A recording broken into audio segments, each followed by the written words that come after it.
Oh, I enjoyed it. We marched every day. We exercised, and we marched with our rifles, and we had leggings on, and we were getting in physical shape too. I was just an 18-year-old boy, soft, not hard muscles. But after 3 months of that, you were hardened physically. 3 months of training, and it was very very rigorous, and I enjoyed it though. And we learned a little bit about seamanship there too. We got lessons in seamanship, and besides our exercising, we learned things about navigation and ships and stuff. Different lectures we attended. And then your classmates in boot camp, were they from all over the United States? Mostly from the Midwest. At that time, they had a boot camp on the East Coast, and they had one in the Midwest and one on the West Coast in San Diego. And the people like I was born I lived in the Midwest, so they sent me to the Great Lakes. But the people that lived on the East Coast there, when they joined, they went to the boot camp on the East Coast, and on the same on the West Coast, they went to the boot camp at San Diego. Depending on where you lived, Oh, the food was real wholesome food.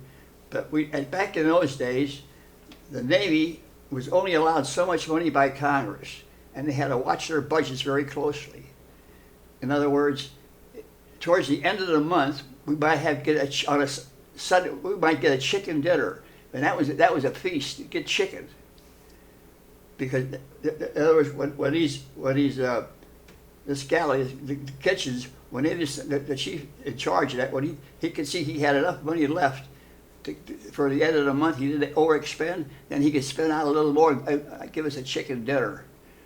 Because he had saved had a little more extra money for his allotment, But they allotted money for food, and at that time they couldn't pay more than 50 cents a day per man for food,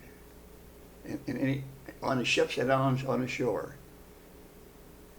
They were limited with the amount of money they could spend to feed a person, because the Congress had allocated just so much money a month to the Navy. We're on a strict regimen there on spending. Well, we were just trading classrooms on those ships, because we were on the Great Lakes, but we didn't have any boats or anything there. And then once you finished boot camp, were you assigned to a ship? Yes, Don was assigned to the USS Chicago, a heavy cruiser in Long Beach, California. And there again, that's why I spent about a year on there, but I didn't like that service, because all we did was clean the ship, scrub the decks, wash the paintwork, and shine the brass. That's all we did. We didn't go out to sea and exercise with gunnery, because there again, even this was a heavy cruiser, we had an admiral on it, it was a flagship. But most of the time was tied up to a buoy, swinging around a buoy in Long Beach, California, because we didn't have the money for the fuel. It would cost money to run the ship out for 1 or 2 days at sea. We used fuel oil in, and we had a limited amount of fuel we could use a month. So because of the money situation, the money appropriated by Congress, and we didn't get no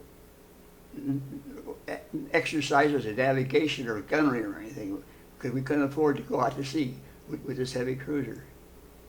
And that's the way the Navy was back in them days. They were limited what they could do with the funds they received. So that meant also your weapons training suffered then too, correct? Yeah, right. Very, very little, because they couldn't afford to run the ship out, See, when they had gunnery practice, they had tugs towing targets, and you point your guns at it, and your range finders and stuff. Get your ranges. That was all part of training. But that cost money to run them tugs and to run the ship on the oil. See?